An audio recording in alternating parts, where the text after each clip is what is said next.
Example number 2 now. This one has multiple steps, so get my mug out of the way there. The graph shows a proportional relationship between the distance and the amount of time Mr. Brown drives. So you can see it's a constant rate. And the way we know something's a constant rate is if the line is straight.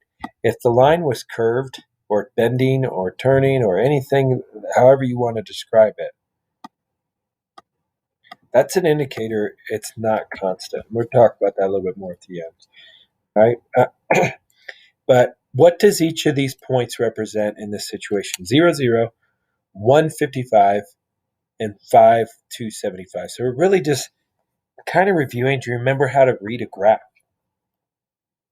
So we've got our x-axis here, we've got our y-axis, and this is telling us, the point 0, 0 is telling me if I've driven 0 amount of time, I haven't started driving, how far am I going to go? 0. So that's what the point 0, 0 means. So what does the point 155 mean? If I've driven 1 hour, how far have I gone? 55 miles. And then this other one, if I've driven 5 hours, then I've gone 275 miles. So you just kind of indicating what each one means. What is the constant of proportionality?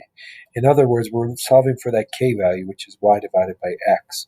So the constant of proportionality is 55. For every 1 that I go, we go 55. And that will show us our constant growth. All right, which equation relates to the distance y and the time? So if you remember, we wrote the equation y equals kx.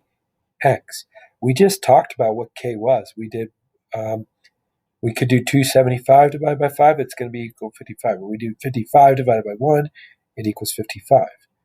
Okay, so our equation would be y equals 55x.